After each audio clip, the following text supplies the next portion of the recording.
नमस्कार, इस वक्त मौजूद है हम जंतर मंतर पे, जहां पर यूएफबीओ की तरफ से धरना प्रदर्शन किया जा रहा है। बैंकों के प्राइवेटाइजेशन के खिलाफ यहां पर ये धरना प्रदर्शन किया जा रहा है। आइए हमारे साथ कुछ लोग हैं जिनसे हम बात करते हैं। किन मुद्दों को लेकर आप जंतर मंतर पर प्रदर्शन कर रहे हैं? मुख्य मुद्दा है आपका प्राइवेटाइजेशन। आज के दौर में देख रहे हैं कि सरकार हर चीज़ को प्राइवेट कर रही है और ये सरकारी बैंक का जो स्थापना हुआ था किस लिए किया गया था?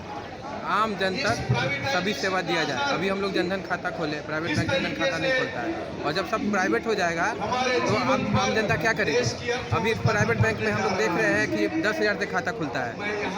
हम लोग एजुकेशन लोन देते हैं, प्राइवेट बैंक अभी एजुकेशन लोन देती है गरीब लोग को? नहीं देती। तो ये प्राइवेट हो जाएगा तो आप समझ सकते हैं कि कोरोना काल में क्या हुआ है। प्राइवेट हॉस्पिटल में लोग क्या कर रहा था?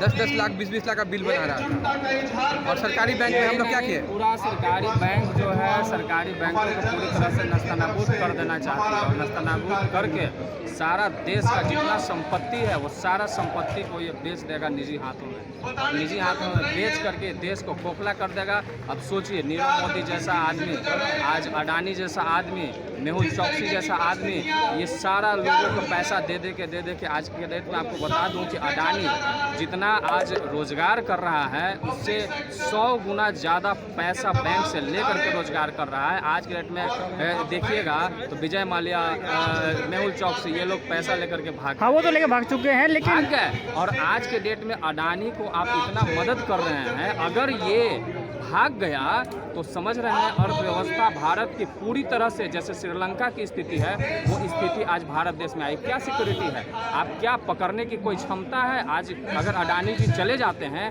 तो भारत की स्थिति पूरी तरह से धराशायी हो जाएगी। तो ऐसा रिस्क क्यों लेना है? राष्ट्रीयकरण को बढ़ावा दीजिए, देश की संपत्ति को और बढ़ाइए, ना कि बेचिए। ये सारा निजीकरण का जो फैसला है उसी में पूरे देश से सभी लोग आए हुए हैं बैंक के लेकर, और ये आवाम जो है वो पूरे देश में फैलेगी और आगे लड़ाई हम लोगों का बराबर चलता रहेगा इस चीज़ के लिए। लेकिन अभी तो ऐसा नहीं हुआ कि सारे बैंक प्राइवेटाइजेशन हो गए हो। देखिए, सारे बैंक प्राइवेटाइजेशन का बिल इस पार्लियामेंट में ये आ गया है, उसका पास करने के लिए उन्होंने दिया है। तो हम लोगों को जैसे ही पता चला कि इस बार सेशन में सारे बैंकों को, एसबीआई को छोड़ करके निजीकरण करने का जो दे रहा है, उसके एवज में हम लोगों का ट्विटर कैंपेन चला 17 तारीख को, और उसके बाद आज पार्लियामेंट पर धरना का प्रोग्राम है। उसके बाद भी अगर इस सरकार नहीं सुनेगी तो हम लोगों का आंदोलन बहुत बड़ा जारी होने वाला है। मांगे क्या है आप लोगों की?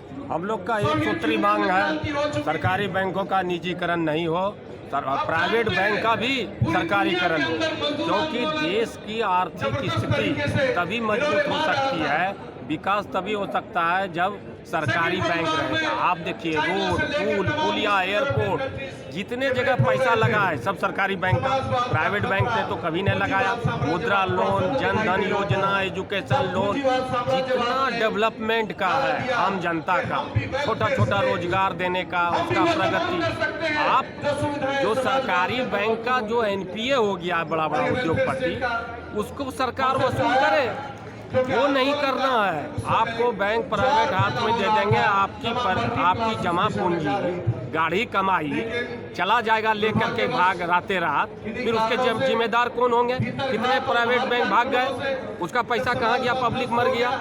तो आज के डेट में सरकारीकरण करने का इंदिरा गांधी का मकसद ये था कि इतना विश्व में मंदी का दौर के बावजूद पहले जो चला, भारत की आर्थिक स्थिति सरकारी बैंकों के कारण डगमगाया नहीं, स्टेबलिश्ड रहा। और आज हम लोग चाहते हैं कि ये जो गलत नीति है, एक तो बैंक का मर्जर करके गलत किया, 28 बैंक था, सब अपना अपना कलर का ऑफिसर का रोजगार देता था, 12 बैंक कर दिया, 12 को प्राइवेट कर दिया। लेकिन आपको लगता है नहीं कि जब इतने सारे बैंक होंगे तो बहुत सारे काम में परेशानी होती है कई बार? तो एक अगर 28 बैंक को 12 बैंक कर दिया तो उससे काम में आसानी होगी, क्योंकि बहुत सारे बैंक हो जाते हैं तो काम करने में कहीं ना कहीं प्रॉब्लम होती है। अरे भाई, 12 बैंक का सिस्टमेटिक कहाँ हो पाया काम? सब जगह जो है परेशानी है, ना सॉफ्टवेयर मैच कर पाया, ना कोई कार्यक्रम हो पाया। जनता कितना पीड़ित है, ना कितना पैसा बर्बाद हो रहा है।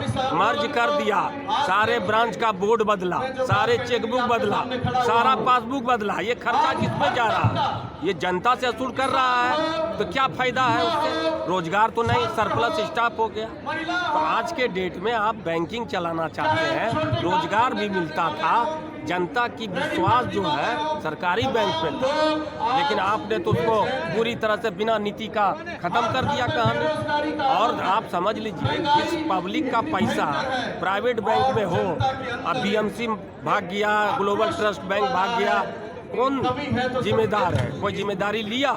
नहीं लिया। आपका पैसा जेवीजी लेके भाग गया। कितना प्राइवेट फाइनेंस जो है खुला रातें रात लेके भाग गया।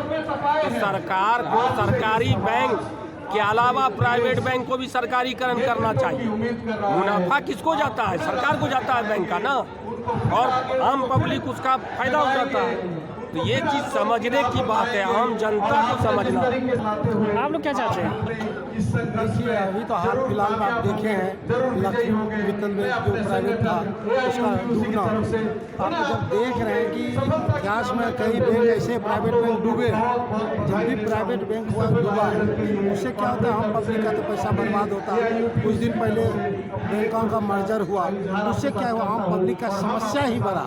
आप समझिए एक लेकिन कहीं ना कहीं सर बहुत सारे बैंक होते हैं तो प्रॉब्लम होती है। अगर मर्जर हो गया, अगर कुछ 28 बैंक है, 28 बैंक का 12 बजे मर्ज हो गया तो थोड़ा बहुत परेशानी तो होगी, लेकिन कहीं ना कहीं बाद में तो दिक्कत नहीं होगी। मान लीजिए एक घर में 1000 आदमी का था, दूसरे घर में 1000 आदमी का था, इस तरह 28 का 28,000 आप उसको एक जगह लाइएगा, एक घर में 28,000। सबसे पहले तो उसका कैंपस को आपको बढ़ाना होगा, तो वहाँ उतना व्यवस्था करना होगा, तब न करिएगा एक जगह। आप क्या किए, बिना व्यवस्था किए मर्ज कर दिए, क्या होगा? 28,000 आदमी का उतना सर्विस देना पॉसिबल होगा एक ब्रांच से? नहीं होगा पॉसिबल। उसके पहले आपको उसका विस्तार रूप देना चाहिए, कोई भी व्यवस्था पहले होना चाहिए, उसके बाद करना चाहिए। आप क्या कर रहे हैं, व्यवस्था के बिना पहले लागू कर देते हैं। प्राइवेटकरण करने से क्या होगा, सारे आम पब्लिक का समस्या बढ़ेगा। हम लोग आज अपने सैलरी के लिए नहीं आए, आम पब्लिक के रुपये की रक्षा के लिए एकत्रित में हम दे रहे, ताकि किसी भी सरकारी बैंक का प्राइवेटकरण नहीं होने से उनका रुपया सुरक्षित रहेगा। जिस दिन प्राइवेटकरण होगा बिक जाएगा, बैंक डूब जाएगा, फिर आम पब्लिक का पैसा डूबेगा, परेशानी बढ़ेगी। अच्छा सर एक बात बताइए कि अगर जो सरकार कर रही है प्राइवेटाइजेशन बैंकों का, ये जनता की सहूलियत के लिए किया जा रहा है या राजनीतिकरण के लिए किया जा रहा है? राजनीतिकरण हो रहा है, इसके बाद राजनीतिकरण हो रहा है। जनता की समस्या कैसे, जनता की समस्या आप तो सरकारीकरण करिएगा तो उससे क्या होगा, वैकेंसी आएगी, आम पब्लिक को उसमें जॉब मिलेगा, बेरोजगारी खत्म होगा, वो होगा ना। आप प्राइवेटकरण करिएगा तो वहाँ तो बेरोजगारी बढ़ेगा, किसी एक कंपनी का मनमानी चलेगा, जब होगा जिस एम्प्लॉय को निकाल देना होगा।